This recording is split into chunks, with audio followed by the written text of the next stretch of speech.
लो friends, कैसे हो आप सभी। उम्मीद करता हूं जबरदस्त होंगे। तो चलिए, क्वेश्चन भी जबरदस्त है, बहुत ही गजब। ठीक है, देखते हैं। Check whether the lines given by equations इतना एंड इतना are perpendicular to each other or not. इस क्वेश्चन में आपको प्रूफ कुछ भी नहीं करना है, केवल चेक करके बताना है क्या ये लाइन, एक लाइन तो ये है, ठीक है, ये कोऑर्डिनेट दिए हैं, ठीक है, ये कोऑर्डिनेट है फर्स्ट लाइन के, है ना, ये कोऑर्डिनेट है सेकंड लाइन के। तो आपको चेक करके बताना है कि ये जो फर्स्ट लाइन के कोऑर्डिनेट हैं और ये जो सेकंड लाइन के कोऑर्डिनेट हैं, क्या ये जो कोऑर्डिनेट हैं, जिस लाइन के कोऑर्डिनेट है, क्या वो दोनों लाइन एक दूसरे पर परपेंडिकुलर हैं या नहीं। केवल इतना चेक करना है, ठीक है। अच्छा, अब आपको पता होगी, अगर दो लाइन आपको दी जाए कार्टेशियन फॉर्म में, ठीक है, दो लाइन अगर आपको कार्टेशियन फॉर्म में दी जाए, ठीक है, जैसे कि x minus x one upon a, y minus y one upon b, इस तरीके से, ठीक है। तो जो उनके डायरेक्शन रेशो होते हैं a1 b1 c1 a2 b2 c2, अगर उनका प्रोडक्ट का सम 0 के इक्वल है तो वो दोनों लाइन परपेंडिकुलर होंगी, अदरवाइज नहीं होंगी, ठीक है। तो सबसे पहला स्टेप हमारा क्या होना चाहिए, सबसे पहला स्टेप हमारा ये होगा कि ये जो कोऑर्डिनेट दिए हुए हैं, इनसे आप पहले लाइन बुल्ड कीजिए, ठीक है। क्या लाइन बुल्ड कीजिए, एक लाइन बनानी है यहां से भी और यहां से, फिर उन दोनों लाइनों से डायरेक्शन रेशो निकालेंगे, फिर उनका प्रोडक्ट का सम करेंगे। अगर 0 आया तो हम बिल्कुल समझना वो परपेंडिकुलर होगा, अगर नहीं आता है तो नहीं होगा। प्रूफ करना है नहीं हमें, ठीक है। चलिए देखो, तो क्या करें यहां पर, सॉल्यूशन ऑफ दिस क्वेश्चन, ठीक है। इक्वेशन ऑफ फर्स्ट लाइन का इक्वेशन, ठीक है। देखिए, ये x के इक्वल है, 2 इधर आके माइनस का हो जाएगा और फिर 2 बटे में आ जाएगा। कहने का मतलब क्या आ जाएगा यहां से, x minus two upon two equals to lambda. यहां से देखियो, y minus 1 upon 7 equals to lambda, y minus 1 upon 7 equals to lambda, z plus 3 upon minus 3, z plus 3 upon minus 3, है ना, z plus 3 upon minus 3 equals to lambda. हमने क्योंकि सभी lambda के equal है ये लिख दिया है। अब देखो, बन चुकी है इक्वेशन, कार्टेशियन फॉर्म में बन चुकी है। ये आपकी फर्स्ट इक्वेशन है भाई मेरे, फर्स्ट इक्वेशन, ठीक है।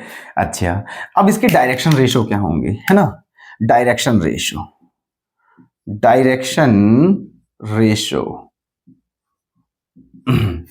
ऑफ फर्स्ट लाइन, है ना, फर्स्ट लाइन के डायरेक्शन रेशो, a1 की वैल्यू क्या आ जाएगी 2, b1 की वैल्यू क्या आ जाएगी 7 और c1 की वैल्यू क्या आ जाएगी -3। c1, यहां तक कोई दिक्कत। यही काम बिल्कुल सेम सेकंड लाइन के लिए कर दीजिए, बिल्कुल सेम यही काम करना है, फटाफट कीजिए।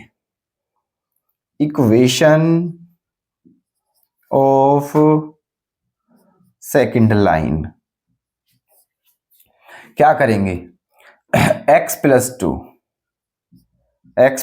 Two upon -1, x plus 2 upon -1, minus को यहां ले आते हैं बटे में, ठीक है, तो केवल म्यू बचेगा यहां पर, y माइनस 8 अपॉन 2, यहां पर z माइनस 5 अपॉन 4, ये दोनों किसके इक्वल हो जाएंगे, म्यू। इसको क्या बोलते हैं, म्यू। इसको क्या मान लेते हैं, इक्वेशन 2। इसके डायरेक्शन रेशो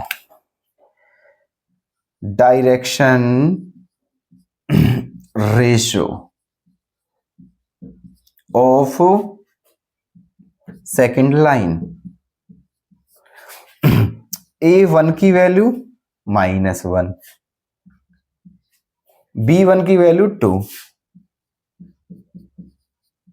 और c1 की value 4।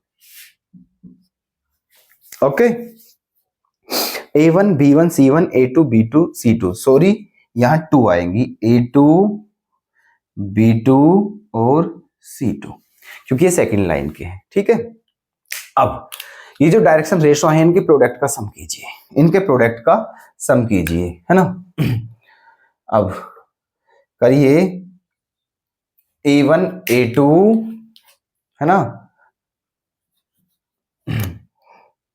Because A1 A2 plus B1 B2 plus C1 C2 equals to A1 A2, 2 1 जा 2, वो भी माइनस का, है ना, प्लस 7 2 जा 14, है ना, और माइनस के 4 3 जा 12,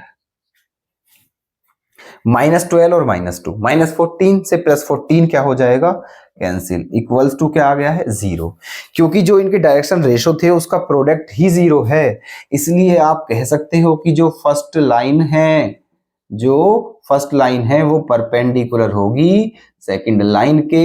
यही करना था, प्रूफ नहीं करना था, केवल चेक करके बताना था। यही आपका सॉल्यूशन है। ओके, तो ये क्वेश्चन आपका हो चुका है।